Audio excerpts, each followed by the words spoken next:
আসসালামু আলাইকুম। আমার ধারণা আপনি একজন নতুন ফ্রিল্যান্সার বা আপনি ফ্রিল্যান্সিং সম্পর্কে জানতে চাচ্ছেন। ফ্রিল্যান্সিং করে কি আসলে টাকা ইনকাম করা সম্ভব বা কত টাকা ইনকাম করা সম্ভব? বা ফ্রিল্যান্সিং যদি আপনি করতে চান তাহলে আপনি কিভাবে শুরু করবেন, কোথায় শিখবেন, কোথায় কাজ করবেন? এই সবকিছু আপনারা এই ভিডিওটিতে জানতে পারবেন এবং ফ্রিল্যান্সিং সম্পর্কে কিছু সত্য কথা এই ভিডিওটির শেষে আপনারা জানতে পারবেন। তাই আমি আপনাদেরকে সাজেস্ট করব ভিডিওটি আপনারা টেনে টেনে না দেখে সম্পূর্ণ দেখুন। তো এই প্রেজেন্টেশনটা আমি করেছিলাম আইসিটি দিবসের জন্য। যদিও মানছি দূরত্ব, তবুও আছি সংযুক্ত শিরোনামে সেমিনারের আয়োজন করেছিল জেলা প্রশাসক। সেখানে আমি ফ্রিল্যান্সিংয়ের উপরে এই প্রেজেন্টেশনটা জমা দিয়েছিলাম এবং তো সেই প্রেজেন্টেশনটাকে আমি কিছু কাটছাট করে কিছু জিনিস বাদ দিয়ে এবং কিছু জিনিস অ্যাড করে আপনাদের জন্য ভিডিও রেডি করছি। তো প্রথমে আমার পরিচয়টা আমি আপনাদেরকে দিই। আমার নাম রিফাত তালুকদার তানভীর। আমি একজন গ্রাফিক ডিজাইনার। বর্তমানে আমি পড়াশোনা করছি বিবিএ সেকেন্ড ইয়ারে। বর্তমানে ফাইবারে এবং বিভিন্ন মাইক্রোস্টক সাইটে আমি কাজ করে যাচ্ছি। ফ্রিল্যান্সিং কি? ফ্রিল্যান্স শব্দটি ফ্রি এবং ল্যান্স দুটি শব্দের সমন্বয়ে গঠিত। সহজ কথায় ফ্রিল্যান্সিং হলো মুক্ত পেশা। তার মানে মুক্তভাবে কাজ করতে পারবেন। যেমন বাসায় বসে কাজ করবেন, গাড়িতে বসে কাজ করতে পারবেন, ছাদে বসে কাজ করতে পারবেন, কোনো নিয়ম বা রুলস নাই। আপনি রাত 2টার সময়ও কাজ করতে পারবেন, আবার সকাল 9টার সময়ও কাজ করতে পারবেন। ফ্রিল্যান্সার হচ্ছে এমন একজন ব্যক্তি যিনি নির্দিষ্ট প্রতিষ্ঠানের সাথে কোনো প্রকার চুক্তিবদ্ধ না হয়ে স্বাধীনভাবে কাজ করে থাকে। এখানে তার কাজের কোনো নির্দিষ্ট পারিশ্রমিক নাও থাকতে পারে, আবার ফুল টাইম বা পার্ট টাইম এই বিষয়টি নির্দিষ্ট নাও হতে পারে। আর আপনি যদি মাইক্রোস্টক সাইটে কাজ করেন তাহলে তো আপনার ঘুমালেও আপনার ইনকাম হবে। প্যাসিভ আর্নিংয়ের এটাই মজা। তো ফ্রিল্যান্সিং কিভাবে শুরু করব? ফ্রিল্যান্সিং শুরু করার আগে অবশ্যই আপনাকে কিছু শিখতে হবে এবং ওই জিনিস শিখেই আপনাকে ওই জিনিস নিয়ে ফ্রিল্যান্সিং শুরু করতে হবে। কি শিখবেন সেটা সম্পূর্ণ আপনার উপর নির্ভর করবে। কারণ আপনি আপনার মনকে প্রশ্ন করুন কোন জিনিসটা আপনি ভালো জানেন বা ভালো পারবেন। মন যেটা উত্তর দিবে সেটাই শেখা শুরু করে দিন। কারণ যে কোনো টপিক নিয়েই ফ্রিল্যান্সিং শুরু করা যায়। আপনি যদি ভালো গান গাইতে জানেন সেটা দিয়েও ফ্রিল্যান্সিং করতে পারবেন। আবার আপনি যদি ভালো ছবি তুলতে পারেন সেটা বিক্রি করেও আপনি ইনকাম করতে পারবেন। আবার আপনি যদি ভালো ইংলিশ জানেন তাহলে ইংলিশ লিখেও আপনি ফ্রিল্যান্সিং করতে পারবেন। ফ্রিল্যান্সিং শুরুর আগে অবশ্যই আপনাকে ভালো স্কিল তৈরি করে নিতে হবে। কি নিয়ে স্কিল তৈরি করব? তো চলুন দেখাই কি কি জিনিস নিয়ে আপনি আসলে ফ্রিল্যান্সিং শুরু করবেন বা শিখবেন। বর্তমানে সবচেয়ে জনপ্রিয় কিছু ক্যাটাগরি হচ্ছে graphic design, web design and development, digital marketing, লেখালেখি এবং ট্রান্সলেটিং, প্রোগ্রামিং, ভিডিও এডিটিং এবং মোশন গ্রাফিক্স।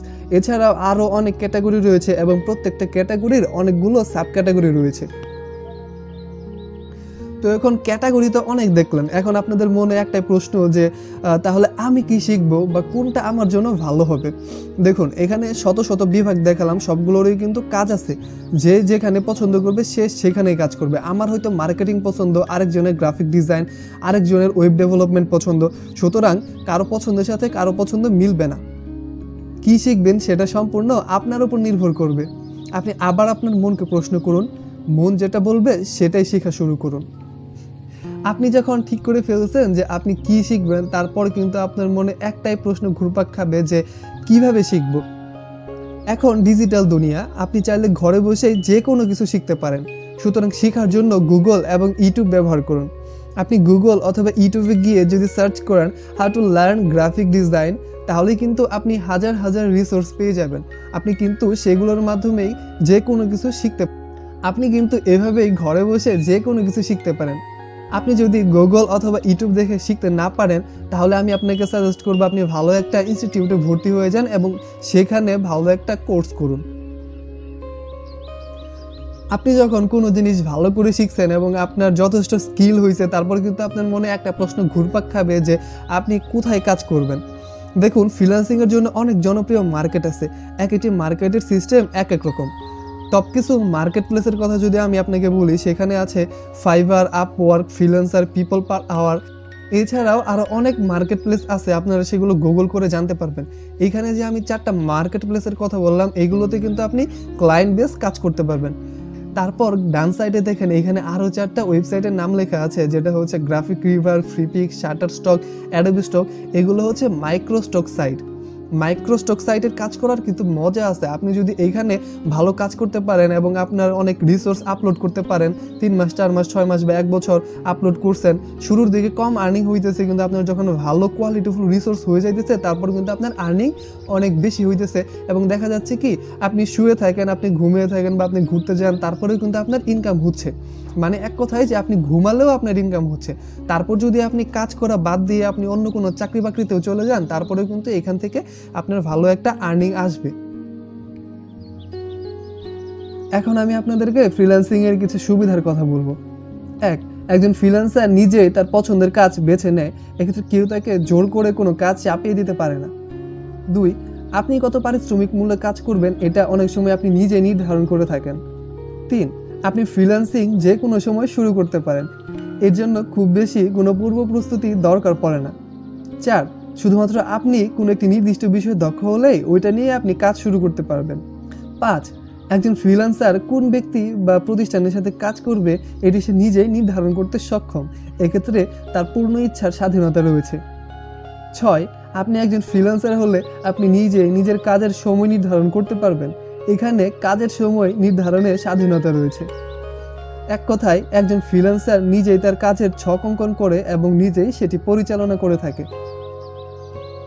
তো এতক্ষণ তো আমি আপনাদেরকে ফ্রিল্যান্সিং এর অনেক সুবিধার কথাই বললাম, এখন আপনাদেরকে ফ্রিল্যান্সিং এর কিছু অসুবিধার কথা বলবো। অনেক বেশি প্রতিযোগিতা করে টিকে থাকতে হয়। বর্তমানে কেউ ফ্রিল্যান্সিং শুরু করতে চাইলে তাকে অনেক বেশি প্রতিযোগিতার সম্মুখীন হতে হবে, কেননা প্রতিনিয়ত ফ্রিল্যান্সের সংখ্যা বেড়েই চলেছে। 2, একজন ফ্রিল্যান্সার যেহেতু তার পছন্দ মতো কাজ বেছে নেয়, তাই তার কাছে সবসময় কাজ নাও থাকতে পারে। 3, বিভিন্ন সময় ভিন্ন ভিন্ন ক্লায়েন্ট নিয়ে আপনাকে কাজ করতে হবে, তাই সকলকে সমানভাবে সন্তুষ্ট রাখাটা একটু কঠিন হয়ে পড়ে, অনেক বেশি চ্যালেঞ্জিংও এটা। 4, প্রথম কাজ পেতে হয়তো আপনাকে অনেক বেশি সময় লাগতে পারে এবং আপনার কাজের রেটও তুলনামূলক কম হতে পারে। 5, কিছু ভালো ক্লায়েন্ট বেস তৈরি করা সময় সাপেক্ষ কাজ, এক্ষেত্রে আপনাকে ধৈর্যের পরিচয় দিতে হবে।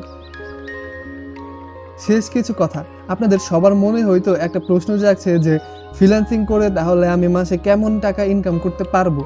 এর উত্তর হচ্ছে অনেক ফ্রিল্যান্সার মাসে 20,000 টাকা ইনকাম করে, অনেকে 50,000 ইনকাম করে, কেউ বা 2 লাখ টাকা ইনকাম করছে, কেউ বা মাসে 10 লাখ টাকাও ইনকাম করছে, সেটা যার যার কাজের উপর ডিপেন্ড করে। তাহলে আপনার মনে এখন প্রশ্ন জাগতে পারে যে আমি তাহলে 2-3 মাস বা এরকম সময় কিছু একটা শিখে কাজ শুরু করলেই কি আমি মাসে লাখ লাখ টাকা ইনকাম করতে পারবো? এর উত্তর হচ্ছে না, আপনি পারবেন না। কারণ আপনি ভেবে দেখেন, আপনি পড়ালেখা করতেছেন কত বছর, ক্লাস 1 থেকে 10 পর্যন্ত পড়ছেন, এরপর আপনি ইন্টার পড়ছেন, অনার্স পড়ছেন, মাস্টার্স পড়ছেন, মানে টোটাল আপনি 17-18 বছর বা তার থেকেও বেশি আপনি পড়ালেখা করে এরপর আপনি কি করছেন, 20,000, 25,000, 30,000 টাকার স্যালারিতে আপনি চাকরি করছেন। আর এইখানে আপনি কি করে 2 মাস বা 3 মাসের একটা কোর্স করে আপনি এখান থেকে লাখ লাখ টাকা ইনকাম করতে পারবেন? এটা কি সম্ভব? তাহলে তো সবাই ফ্রিল্যান্সিংই করতো। ফ্রিল্যান্সিংয়ে আপনি টাকা ইনকাম করতে পারবেন, লাখ লাখ টাকা আপনি ইনকাম করতে পারবেন, কিন্তু সেটা কখন? আপনাকে অনেক ধৈর্য ধরে শিখতে হবে, আপনাকে লেগে থাকতে হবে। আপনি দেখেন যারা মাসে লাখ টাকা বা তার বেশি ইনকাম করতেছে তারা কত বছর ধরে লেগে আছে। আপনি তাদের যদি ব্যাকগ্রাউন্ড দেখতে যান তাহলে দেখবেন তারা 3-4 বছর বা 5 বছর 6 বছর, কারো 10 বছরও হয়ে গেছে ফ্রিল্যান্সিং সেক্টরে আছে। এখন এই পর্যায়ে এসে তারা এরকম লাখ লাখ টাকা ইনকাম করতেছে, কিন্তু শুরুর দিকে তারাও কিন্তু অনেক কষ্ট করছে। সেজন্য আমি আপনাদেরকে বলবো, আপনাদের যদি মন মানসিকতা এরকম থাকে যে শর্টকাট কিছু একটা শিখে কিছু একটা ইনকাম করে ফেললেই হইলো, বা আপনি পার্ট টাইম কাজ করতে যাচ্ছেন, মানে আপনি মনে মনে আপনি চিন্তা করে রাখছেন যে ফ্রিল্যান্সিংটা আপনি একটা পার্ট টাইম হিসেবে নিতেছেন, তাহলে কিন্তু কোনো দিনই সম্ভব না। আপনাকে ফ্রিল্যান্সিংটাকে ফুল টাইম হিসেবে নিতে হবে, আপনাকে অনেক সময় দিতে হবে, শিখতে অনেক সময় দিতে হবে, নিজে নিজে আপনাকে শিখতে হবে, ঠিক আছে? কোনো আপনার ছোটোখাটো একটা আপনার বিপদে পড়লেন, তাতেই আপনি অমুককে নক দিতেছেন, তমুককে নক দিতেছেন, তাহলে কিন্তু হবে না। বর্তমানে আপনার হাতে গুগল আছে, ইউটিউব আছে, আপনি চাইলে যে কোনো জিনিস গুগল এবং ইউটিউবে সার্চ করে খুঁজে বের করতে পারবেন, সেটা কিন্তু আপনার হাতের কাছে আছে। কিন্তু আপনি সেটা না করে যদি কাউকে আপনি নক দিতে চান তাহলে কিন্তু আপনার নিজের সময়ই নষ্ট হবে। তাই আপনাদেরকে বলবো, আপনারা ভালো স্কিল অর্জন করেন, আপনি সময় দেন 6 মাস, 1 বছর, 2 বছর সময় দেন, এরপর আপনি মার্কেট প্লেসে আসেন এবং ভালো কিছু করেন। লেগে থাকলে অবশ্যই ভালো কিছু হবে। তো আজকের ভিডিও এই পর্যন্তই ছিল, আরও অনেক কিছু বলার ছিল কিন্তু সময় স্বল্পতার কারণে বলতে পারলাম না। ইনশাল্লাহ অন্যদিন বলবো, এবং আমার জন্য সবাই দোয়া করবেন আমি যেন আমার স্বপ্নগুলো পূরণ করতে পারি। ভালো থাকবেন সবাই, আল্লাহ হাফেজ।